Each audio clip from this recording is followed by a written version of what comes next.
अधिवेशनाच्या 8 दिवसांच्या कालावधीवरून विरोधक आक्रमक। अधिवेशनाचा कालावधी वाढवण्याची विरोधकांची मागणी। तर कोरोना काळात 3 ते 4 दिवसांचं अधिवेशन चाललं, फडणवीसांचं उत्तर।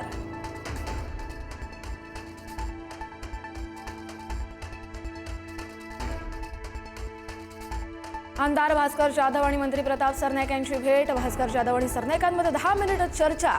तर राज्यात ऑपरेशन टायगर सुरू, प्रताप सरनाईक यांचं सूचक विधान। अभिनेते सयाजी शिंदे राज ठाकरेंच्या भेटीला। नाशिक तपोवनातील वृक्षतोडी संदर्भात चर्चा।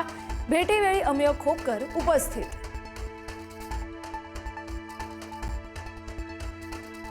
मंत्री गिरीश महाजन ठाकरे बंधूंची भेट घेण्याची शक्यता। तपोवन वृक्षतोडीच्या पार्श्वभूमीवर गरज भासल्यास भेट घेणार। तर अधिवेशनात प्रश्न उपस्थित झाल्यास मंत्री महाजन निवेदन देखील देणार। दक्षिण आफ्रिकेतून मराठवाड्यात सोयाबीन आयातीची नामुष्की। लातूरच्या बाजारपेठेत सोयाबीन आयातीचा पहिला सौदा पूर्ण।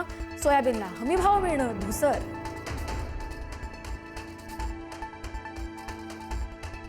मराठवाड्यातील 30% शेतकरी मदतीपासून अद्यापही वंचित। महसूल यंत्रणेच्या कासव गतीचा अतिवृष्टीग्रस्त शेतकऱ्यांना फटका। मराठवाड्यातील 4,03,000 शेतकरी मदतीच्या प्रतीक्षेत। महाराष्ट्र एकीकरण समिती नेत्यांना कर्नाटक पोलिसांनी घेतला ताब्यात। बेळगावात कर्नाटक विधानसभेच्या हिवाळी अधिवेशनाला आजपासून सुरुवात। सीमा भागातील मराठी बांधवांसाठी दरवर्षी करण्यात येतं मेळाव्याचं आयोजन।